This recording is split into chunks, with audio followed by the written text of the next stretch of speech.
السلام علیکم ورحمۃ اللہ وبرکاتہ۔ نحمده ونصلی علی رسولہ الکریم، اما بعد، اعوذ باللہ من الشیطان الرجیم، بسم اللہ الرحمن الرحیم۔ فصل ما بین صیامنا و صیام اہل الکتاب اکلۃ السحر۔ محترم سامعین و سامعات، اس سے پہلے کی درس میں ذکر کیا گیا تھا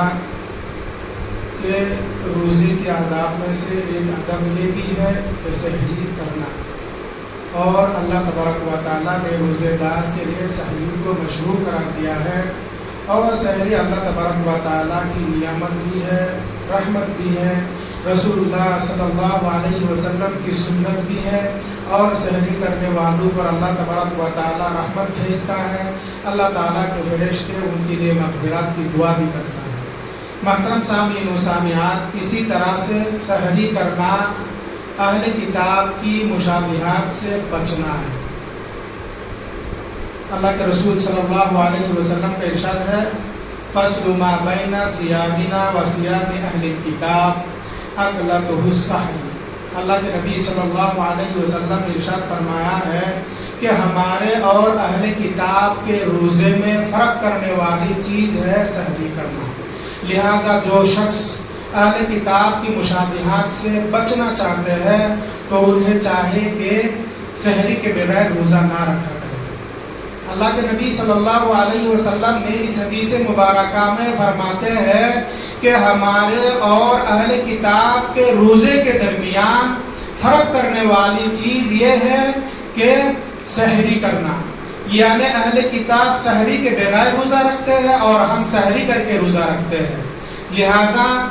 جو شخص اہل کتاب کی مشابہات سے اپنے آپ کو بچانا چاہتے ہیں تو انہیں چاہیے کہ وہ سحری کرے، بغیر سحری کے روزہ نہ رکھا کرے۔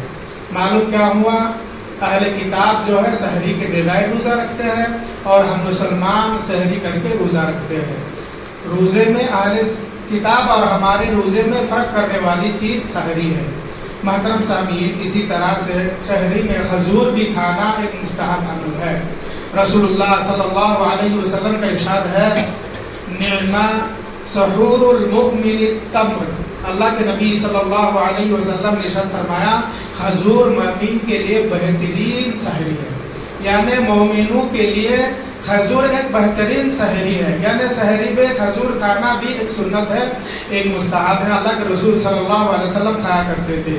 اسی طرح سے ہمیں اور آپ کو ایک مسئلہ یہ بھی جان لینا چاہیے کہ اگر ہم اور آپ کبھی کبھار سحری میں ایسا ہو جائے کہ ہم سحری کے وقت اس وقت جاگے کہ ہمارے پاس سحری کے لیے ٹائم بھی کم ہے اور ہم جنوبی بھی ہو چکے ہیں، یعنی ہمارے اوپر غسل فرض ہو چکے ہیں، واجب ہو چکے ہیں، تو ہم کیا کریں؟ اس حالت میں ہمیں اور آپ کو کیا کرنا چاہیے کہ وضو کر کے سحری کر لینا چاہیے، اس کے بعد جو ہے غسل کر کے فجر کی نماز پڑھنا چاہیے، کیونکہ صحیح بخاری اور مسلم کی روایت ہے، حضرت عائشہ رضی اللہ تعالی عنہ، حضرت ام سلمہ رضی اللہ تعالی عنہ سے روایت ہے کہ کبھی کبھار رسول اللہ صلی اللہ علیہ وسلم سحری کے وقت اس حالت میں بیدار ہوتے کہ آپ جنوبی ہوا کرتے تھے، اپنے بیوی سے مل لیتے تھے، آپ پر غسل واجب ہوا کرتے،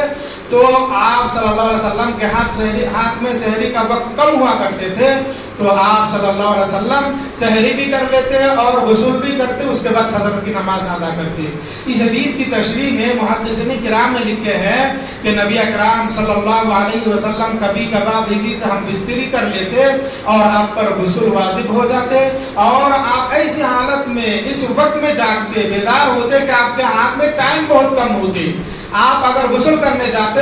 تو سحری کے وقت ختم ہو جاتے، اس لیے آپ صلی اللہ علیہ وسلم پہلے وضو کر کے سحری کر لیتے، اس کے بعد جو ہے غسل کر کے فجر کی نماز ادا کرتے۔ محترم سامعین و سامعات، آج کی اس مختصر درس سے ہمیں اور آپ کو خصوصی طور پر جو بات معلوم ہوا ہے وہ یہ ہے کہ سحری کرنا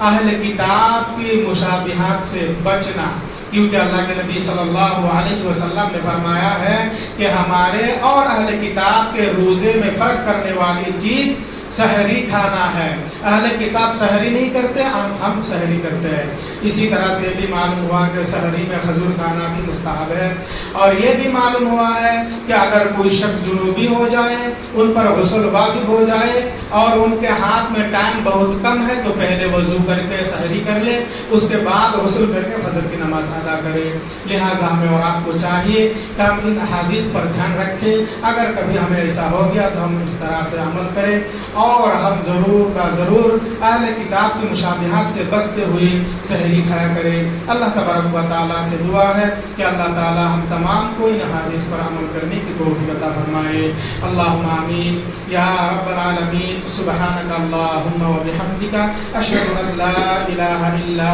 انت، استغفرک و اتوب الیک۔ جو ہے اگر جنگی ہوتے ہیں